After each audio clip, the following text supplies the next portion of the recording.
Thanks everyone for coming to another installment of the next series. Today, it's going to talk about dynamical systems. Yeah. So thanks a lot for having me. It's a great pleasure to be back in Sydney for a few weeks already. For those of you who don't know, I was here 3 years ago and then COVID hit. And it's been great so far to be back. I feel very happy here. It's like a holiday, basically. Thanks to everyone. What I want to talk about is, what is the parametrization method in dynamical systems? The idea, I guess, of this what is series is that I just don't talk about my own work. So I'm not going to do that. I am going to talk about my own work later on, but I will also show you some general ideas from the parametrization method, which is a very broad area. So I just picked a few things that I liked, well, the idea is that in dynamical systems can be hugely complicated.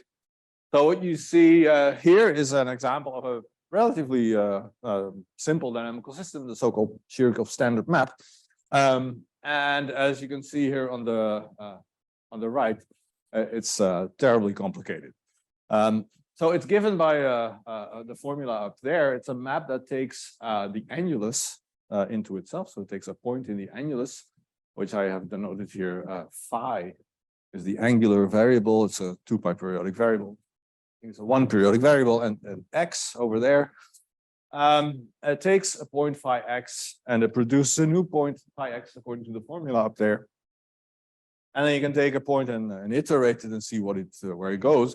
So it's given really this map by a very simple formula. But it produces this picture. This is a Poincare map. You take a bunch of initial data, you give them a color, you iterate them by the map, and you see where they go, and they produce this picture. So the light blue point produces a huge mess, basically. But there are also slightly more simple structures that you can see in this picture. For example, there are these little nice circles, so sort of periodic or quasi-periodic points. There are these homoclinic tangles here that are sort of reasonably well structured. And for example, what you can see up here, I guess. Can you see that? Yeah, this nice purple gadget over here, light purple gadget. That's like a circle that extends all the way from the left to the right. That is the famous last KM torus, the last quasi-periodic invariant circle of this map. So the idea of the parametrization method is that although the dynamics of such a system can be super complicated, sometimes there are these simpler structures in there, these subsystems, subsets, or submanifolds on which the dynamics is a little bit easier. So, for example, that purple circle over there, dynamics is a little bit easier. I'll show you in a second. Okay, so that's the idea: simplify otherwise very complicated dynamics. Okay, what is the general principle? Say here on the right, we have a complicated dynamical system given by a map F. So I can take a point xn and I apply the map F and produces a new point xn plus 1.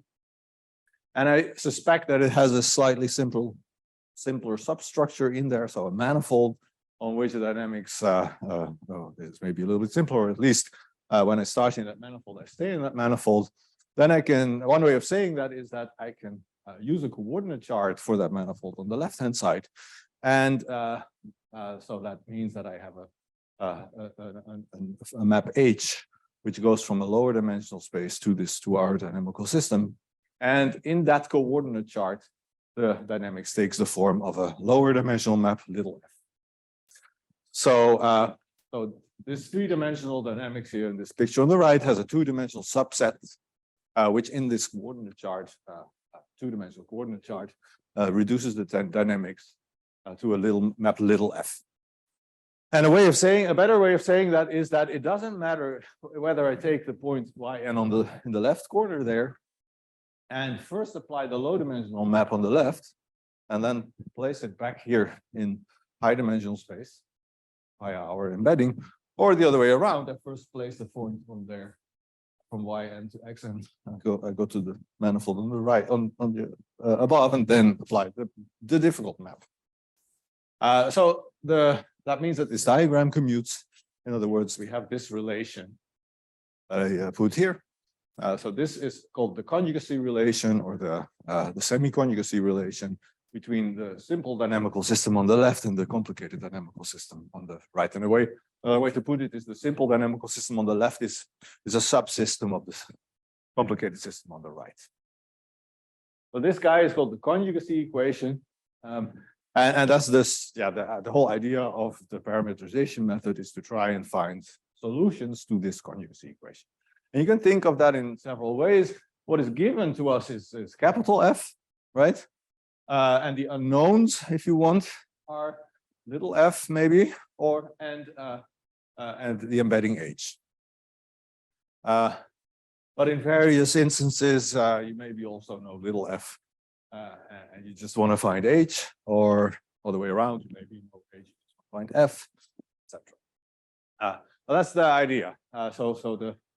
Anyway, this is the system that's given to us. These are the unknowns when we try to solve the conjugacy equation.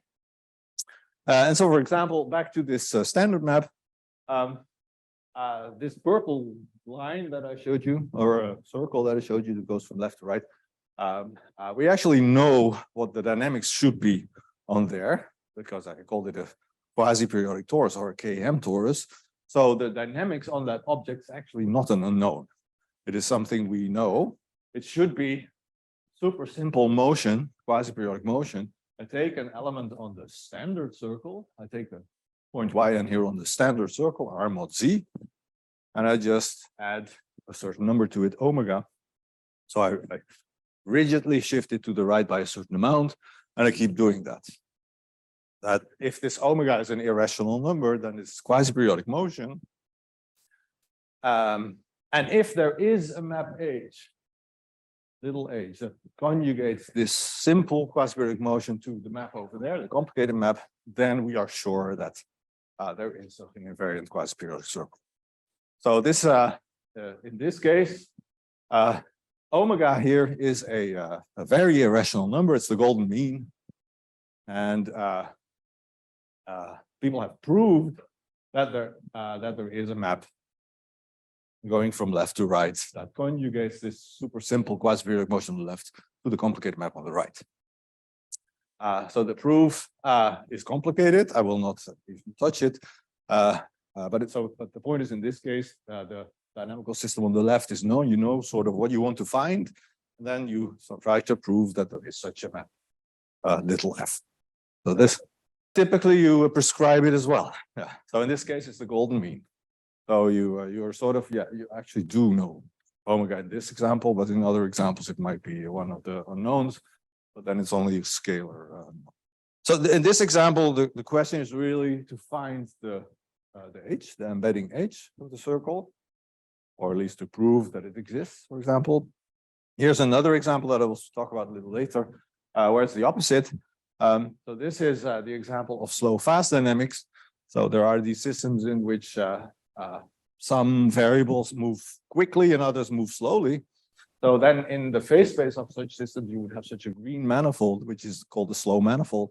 It's the place where the dynamics is slow. So typically sees that everything goes to it very quickly and then things move slowly.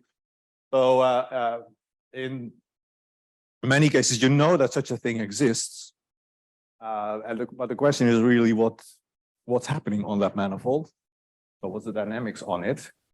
And then the parametrization method can be used to compute the dynamics on it. So the question is now basically not whether this h exists or not, because we know it. We're also not so interested in finding it.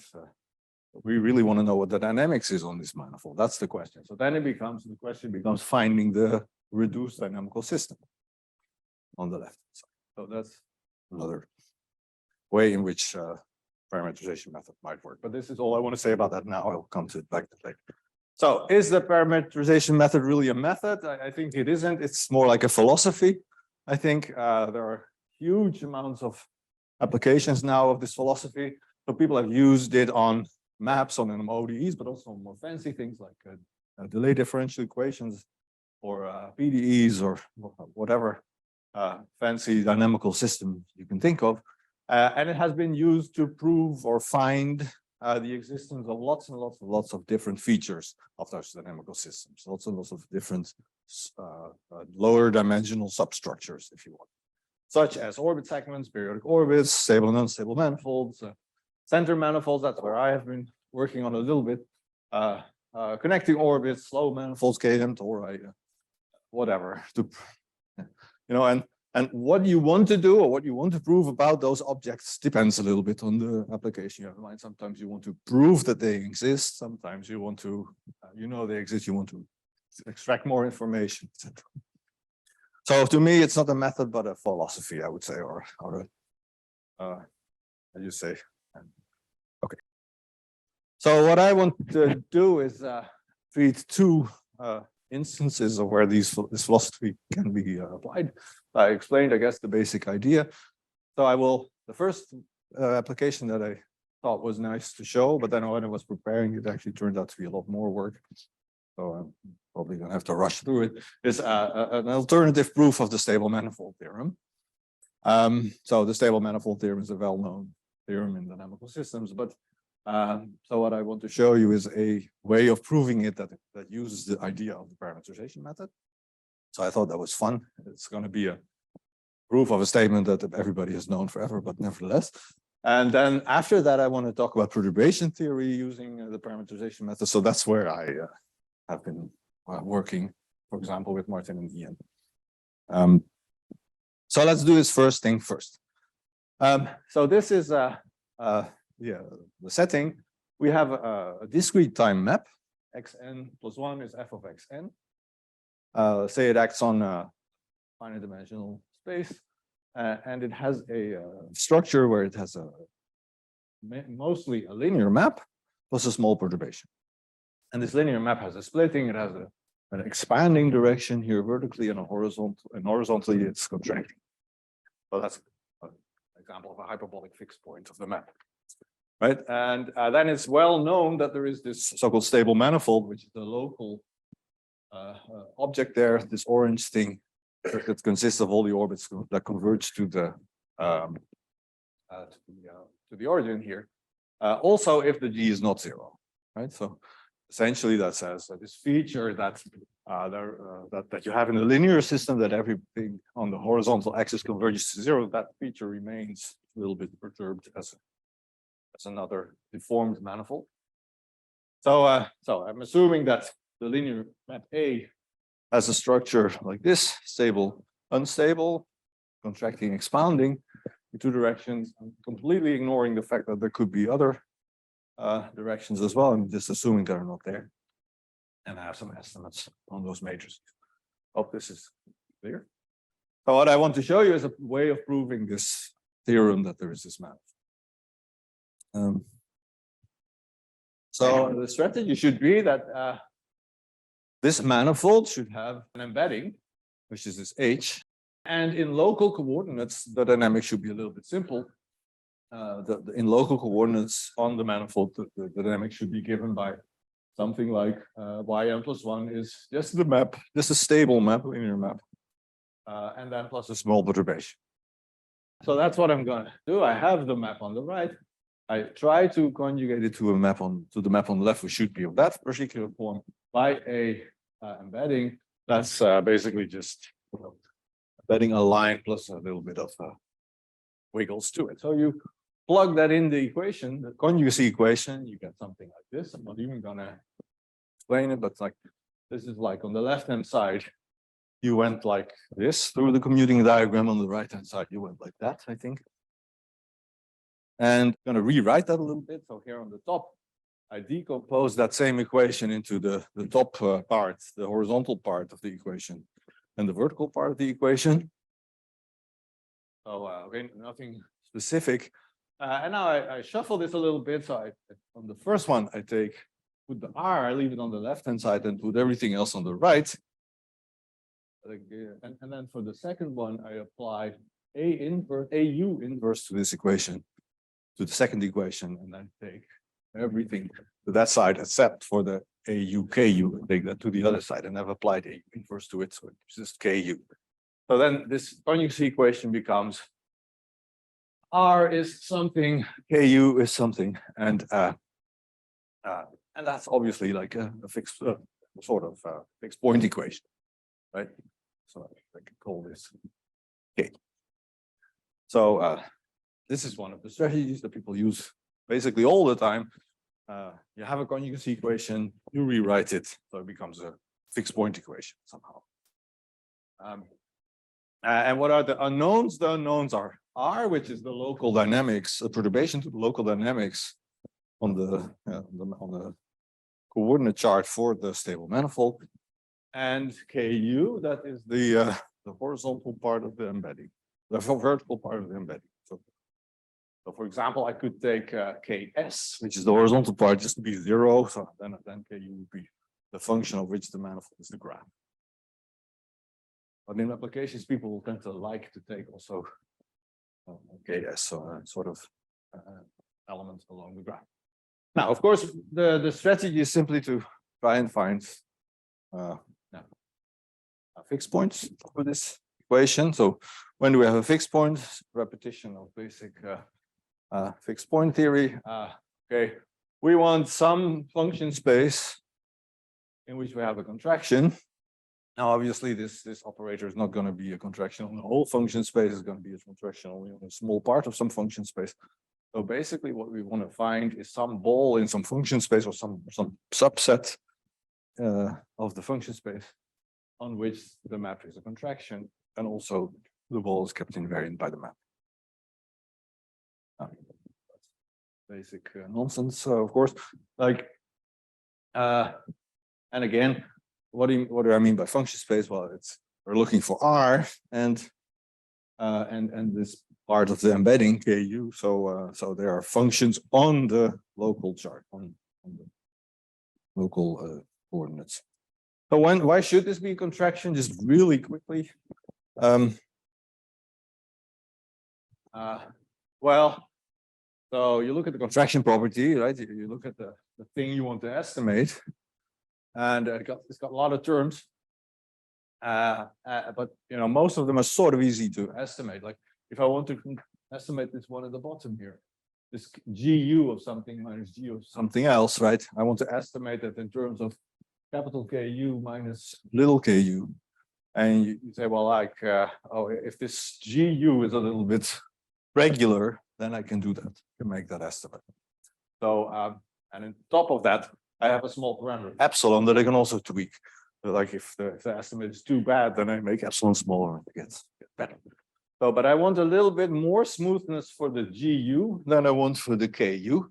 And what is GU? It was our vector field, our original dynamical system, the perturbation, the non-linearity. And basically that same argument applies to the other terms there, except for the ones here in red. So those are the tricky terms. And now it's really a bit annoying to have the, I will move it again, like here. Yeah, okay. Right. So the one that's tricky is the one over here. So first of all, so you add 0 in the middle, like you always do in analysis. And you say, well, what is how can I estimate this one here? Well, there's no epsilon here. That's one thing. That's annoying. But there is this AU inverse here. So that makes it work for this. That's a contracting map. So there I get an estimate again of like this is smaller than the norm of the difference between those two guys. But that one is not arbitrarily small, but it's good enough. So that'll eat up half of your contraction constant, and the other half you have to fix with the epsilon. And then the rest is the even more tricky one is this one. So there you see, estimate this here. You actually need some more smoothness of Ku, and Ku was not a parameter in the system. It was not something given from the start, right? It's actually a thing you're iterating. So actually, to estimate this, you actually need Ku to be a little bit smoother than the smoothness you're trying to prove, that you're trying to converge to. So it all becomes a little bit tricky, but the end result is this. And this is by far not the sharpest stable manifold theorem around, but it's a relatively easy one. That's why I like it. It says if the data, the nonlinearity in your map, GS and GU, are quite smooth, CK plus 1, let's say, and then if you tweak your epsilon a little bit, you make it small enough, then it is really a contraction. And in what sort of function space? In CK. So it's the CK norms, with respect to the CK norms, it contracts. But to prove that you would need that that the things you're iterating in CK are actually a bit better. So this contraction also leaves a ball invariant that is smoother.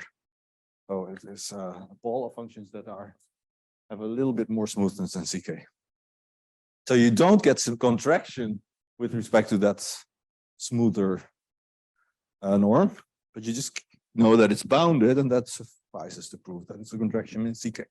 So this is kind of a funny result, and this is like one of the easiest proofs that I know of the stable manifold theorem, giving a slightly weaker result than the usual result, because the usual result, you don't need the extra smoothness. So why is this good? Well, because in this contraction argument that I just tried to explain, like why is this a contraction, you get very explicit, you see immediately very explicit bounds on everything. You say, you know exactly how small epsilon has to be in terms of the size of the GS and the GU. You know exactly how small it has to be in terms of the contraction constant of the contraction of AU, of the contraction of the linearization. So it's very easy, relatively easy to write down all the explicit estimates that have to be satisfied for this to work, for this theorem to be valid. So you know, how small do the nonlinearities have to be? How small does epsilon have to be, etc. And that makes it particularly suitable to check numerically. That's one of the ideas behind such a theorem. So here's a note on rigorous numerics. Suppose that you have computed such an invariant manifold, such a stable manifold, with the computer. You know, however you did it, it doesn't really matter. Maybe you just used some sort of Taylor expansion of it, and you computed it to a certain degree. And you say, well, that should be pretty good approximation. Then how do you check that it's a good approximation? Well, what you should do is that, you know, the only thing you have to check is these two things. First of all, that your approximation is in this ball that I just described, for which we have all these explicit bounds. And when it's a polynomial, you check how big its derivatives are, right? You can ask the computer to do that for you. You even can ask it rigorously. So the computer tells you, really, I'm really sure in this ball. And secondly, you probably want to know this. How bad is it as a fixed point of the contraction map? What was the error when I apply the contraction map to my numerical approximation? And you can also ask the computer to compute that. And then it immediately follows from the contraction mapping theorem that there is a unique fixed point very close to the thing you computed. And that's how you use this theorem that I just showed you. Like you just say, well, I computed something numerically. A priori, I have no idea that it's, you know, that makes any sense, that it is anyhow close to something that's really there. But you just check these inequalities, and then the theorem says it's really there, and it's very, very close to what you computed. KS is part of the parameters. Yeah, I completely ignored this. KS is the embedding, the part of the embedding tangent to it. So if you want, you can choose it with 0. But if you want to satisfy these bounds, you might want to choose it non-zero, and it's easy to satisfy its bound. So it's something that in a computation you will want to choose properly. But it's part of the parameters of the problem. You can choose it however you want. The iteration, the convergence is not with respect to that variable. Okay, so this becomes a game. You know, you try to find a numerical approximation of your manifold that satisfies these properties, and then you know what sort of results can you prove with this. By the way, I want to repeat, this is not the optimal result, but it's the one that was easiest to explain here. So for example, here's a theorem. This picture is a theorem. What you have here is the Lorentz system for certain values of the parameters. what these people did is they computed a Taylor approximation of the, I think in this case, the blue thing is the stable manifold of the origin. And the yellow thing, yellow bits are the unstable manifolds of the two other critical points, right? Computer just computed that. And then you check that it satisfies the theorem. So the result is simply what you see here is really there, and it lies super close to the, to the picture. So the picture and the real manifolds are super close to each other. Now this was already sort of very early.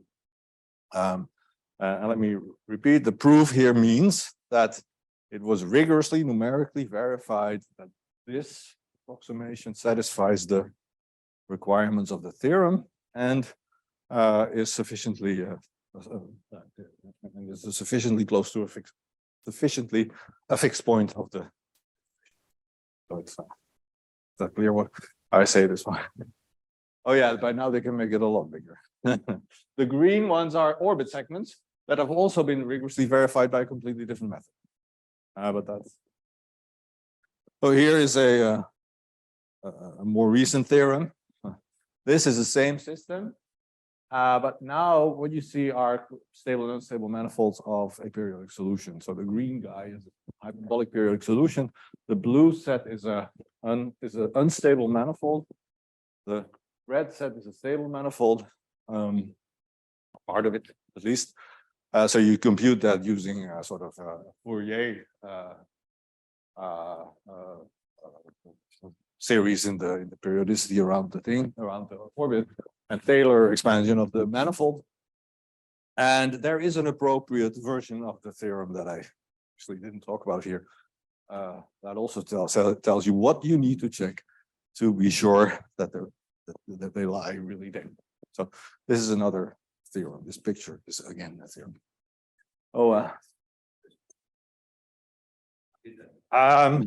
This is J. Mireless James in Florida.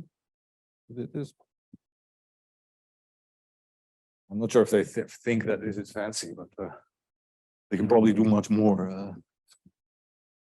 That was the part where I just wanted to show what I think was cool and have nothing to do with it myself. Okay. Now I want to take a few minutes to talk about other work that, well, actually that I did with Martin and Ian. So here we take the opposite philosophy. We're like, okay, we know that some specific object exists. We want to compute the dynamics on it. That's completely opposite like as before, because the dynamics on stable manifolds is actually boring. There, the goal was to find where they are. Whereas here, we do the opposite. We want to know what the dynamics is on some specific object. And this is a perturbation theory idea for what is called slow manifolds.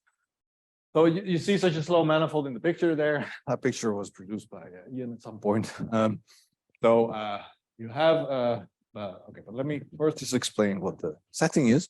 So we have an ODE with a small parameter in it. And if you set the parameter equal to 0, then it's sort of a very degenerate situation, namely, it has a manifold of critical points, stationary points. So there's a whole set where everything stands still. That's called the critical manifold.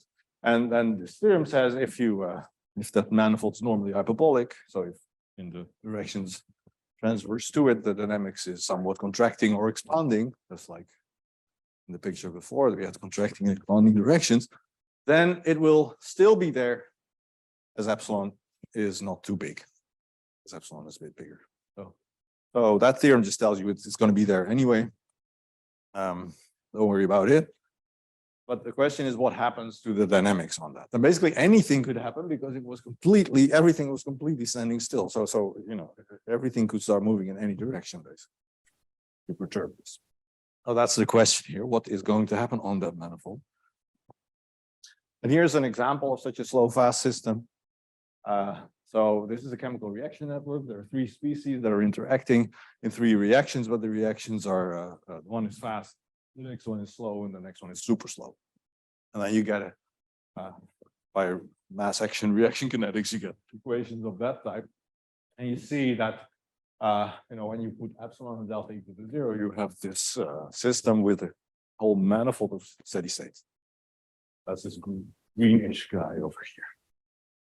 But then when you turn the parameters on, the other reactions kick in, and then something will happen. So things on that manifold will start moving. In fact, they will converge to a one-dimensional manifold up there quite slowly. So everything first goes very quickly to the manifold, then in the manifold they slowly go there, and then even more happens. They will actually start moving up. Don't see that in the picture really, but they actually go all the way. So, and that, you know, you would like to figure out why that is. So what we did is we developed a parametrization method for that. So we said, well, what we want to have is a description in local coordinates of the dynamics that we find by expansion in the small parameter, and an embedding of the wiggly perturbed invariant manifold. We also expand in the small parameter, and we try to solve the conjugacy equation. And that in this case, because we have this small parameter, actually turns into an iterative set of equations. So that looks like this. Oh, you have to believe me. But anyway, what you get is an equation for H1 and R1, and an equation for H2 and R2, etc. They're just iterative equations that look something like this, where this right-hand side are inhomogeneous terms that are determined in the previous steps. So we call those the infinitesimal conjugacy equations, and the question is how you should solve them. And that's basically what the method consists of, like a recipe for solving them. And in other words, for computing to very high order approximations of the dynamics and the embedding, very high order in epsilon. So here's the picture of how you solve them. This was the unperturbed manifold, which we assumed to be embedded under a unperturbed embedding, H0. And at that manifold, you have a tangent space to the manifold. And this orange picture, the orange space is the range of the derivative map of the derivative of the Jacobian of the unperturbed problem, F0. So, and when you have an arbitrary vector, you can decompose it with respect to that splitting. That's what we do. We say this vector V has a tangent part, a tangential part, and a normal part. Normal is specific normal. Okay. So when you have this equation over there, this infinitesimal equation, you solve it with respect to that splitting. So you say, well, I decompose the right-hand side with respect to the splitting. That has a tangential bit and a normal bit. I also decompose the solution HI with respect to the splitting. And then when with respect to the splitting, the equation becomes much simpler. Because this DH0 Ri actually, term on the left there, it points in the direction of the tangent space, because it's the derivative of the embedding acting on something. So that should be equal to the tangential part of G, and the dF0 acting on HI should point in the normal direction, so that could actually be equal to the normal part of G. And the tangential part of H is never to be found back, basically, it's gone. Okay, the upshot is that you can then solve this to any order in epsilon. And that allowed us to do this for the fun. Okay. So this fun thing that you can try to understand. And so this is something, this method in some form was already out there, but not using the parametrization method.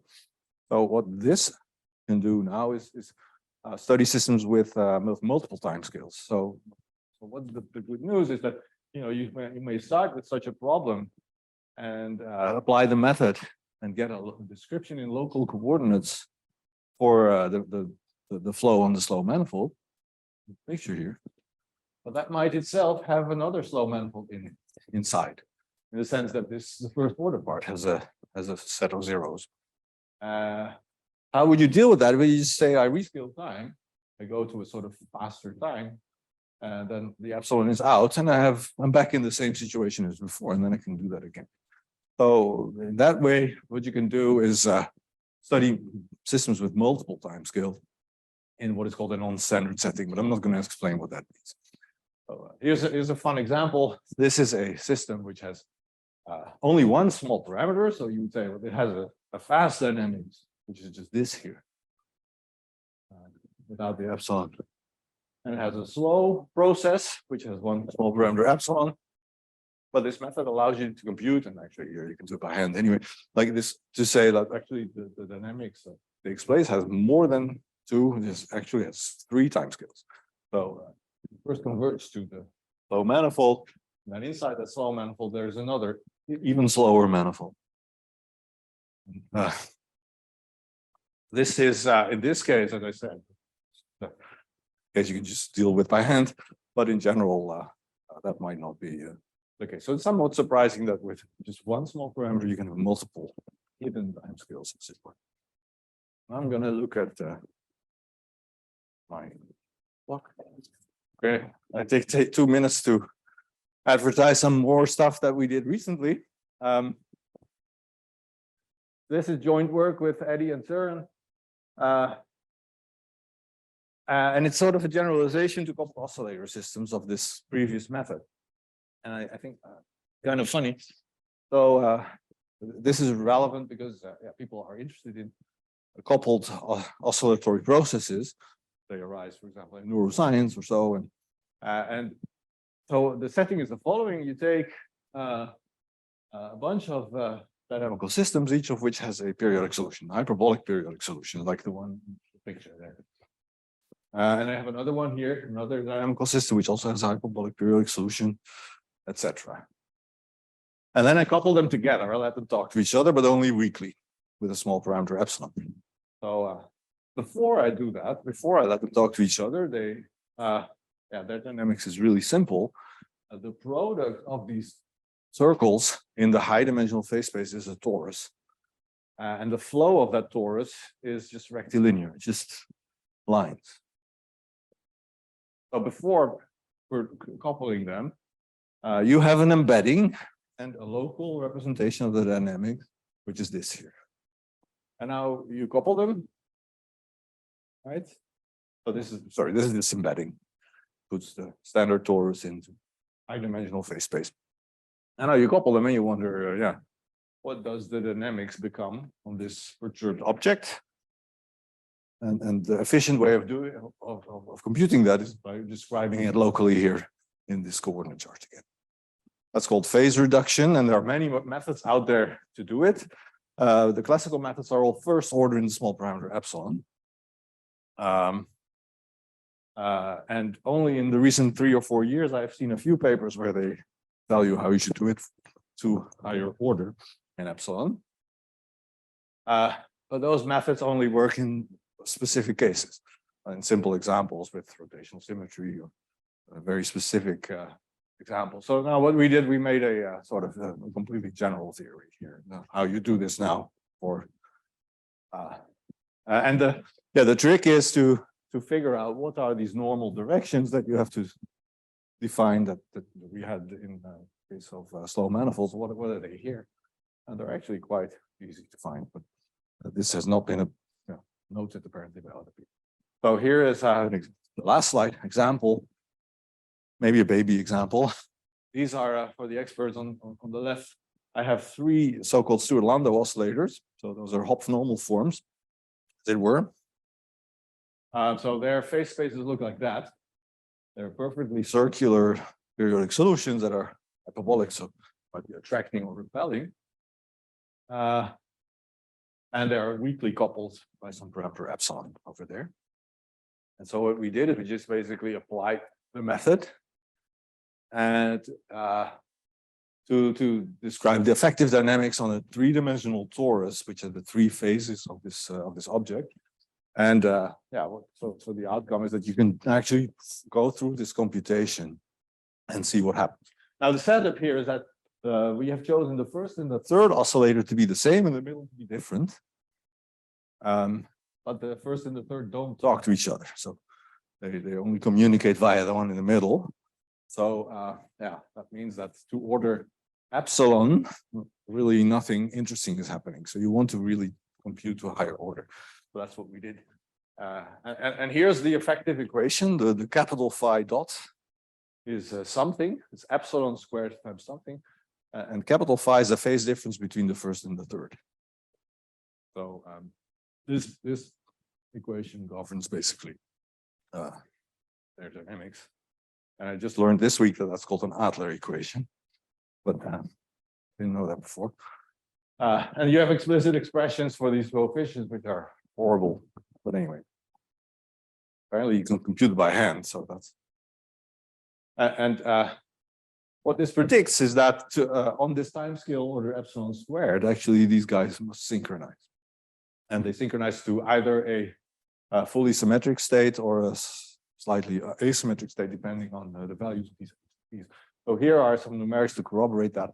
What you see here is over time, the argument, the complex argument of the two oscillators, first and third, and they converge to some value. And the oscillations that you see is due to the fact that this is the complex argument is not anymore precisely the angle on the torus, because there's this embedding over epsilon going on. And what you see here is the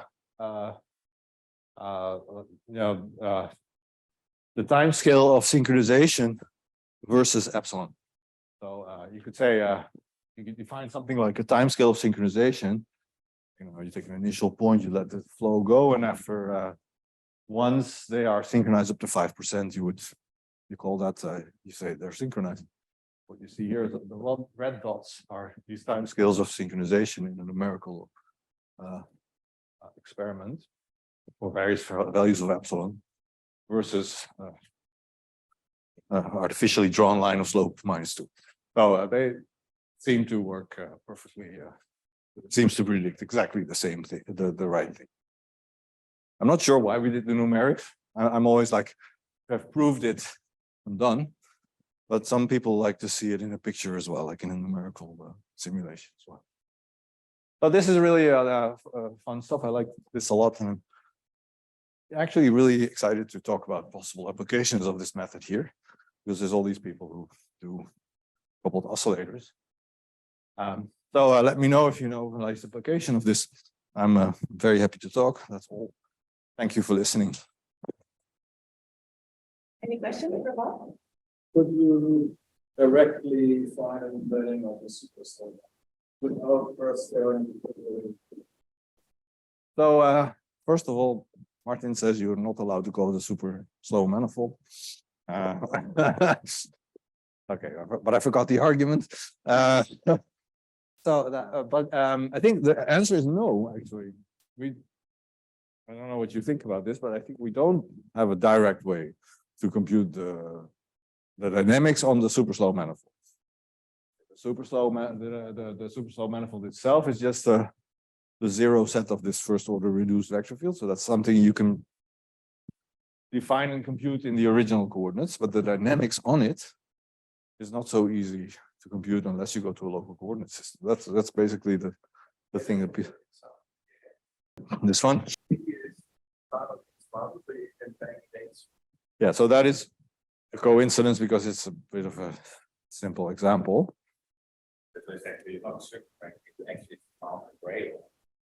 Yeah.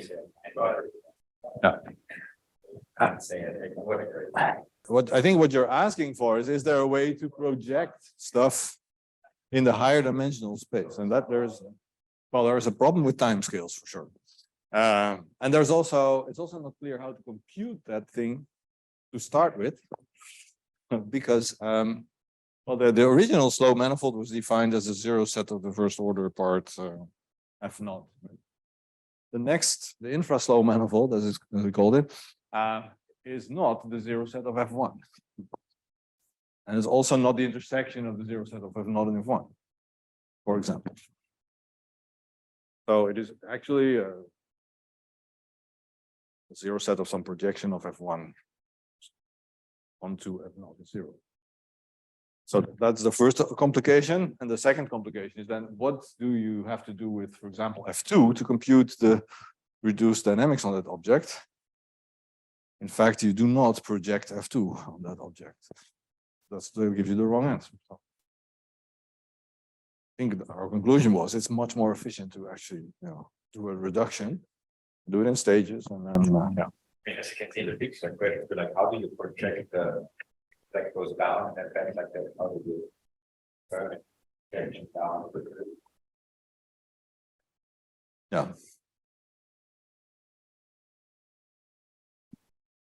Well, how do you know that the blue one exists to start with? It's like I'm guessing. No. Because I said if there's no epsilon square, there's no need to think start with the element.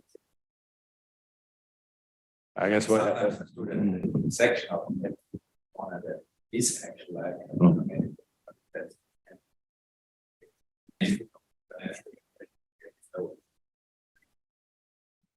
there are some examples of papers where this is the case, where the setup is more restricted, and then the infraslow manifold can be computed in by just intersecting those sets in stages. But that's not this non-standard singular perturbation theory setting. It's exactly that's the standard setting, which is a little bit special. And the last one, this scale for this epsilon minus 2 position part. So this is the final scale that is of this final dot. Yeah. Is that's just like Yeah, in other words, if you rescale time by epsilon squared, you get order 1 speed of convergence. So that's immediately clear from that equation. But if you have the theorem, you don't need to draw a picture anymore. Yeah. It's just that in this case, there is no further interesting phenomenon. So you don't want to do a further reduction now. But there's definitely other examples where this would be possible. So an example is, so the standard Kuramoto system is anyway arises more or less in this way. It's a phase reduction of a more complicated set of interacting oscillators, let's say. So that's the first reduction. And then in this Kuramoto system, you could have other invariant manifolds, or you could have slow fast dynamics. And this example does not have that. So this does not have hidden timescales or anything. At least that's how I think about it. Although you could say, well, the coupling is of order epsilon, so the timescale should be epsilon or 1 over epsilon, but that's a bit too crude.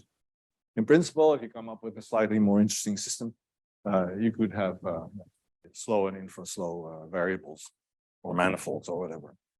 It's just that there isn't enough degrees of freedom here, basically. The second variable, oscillator is out basically after this process. So you're just stuck with a one-dimensional system, essentially, which is the phase difference. And there's not much slow and infraslow structure possible anymore. You just need more dimensions. That's the answer, maybe. Yeah. But if you could have if the one in the middle is also resonant, then the reduced dynamics becomes dynamics for the 2 phase differences between them, and then sure, one could be slower than the other, or you could have something more. Hope that makes sense. We also have TN calculation summary there, so we can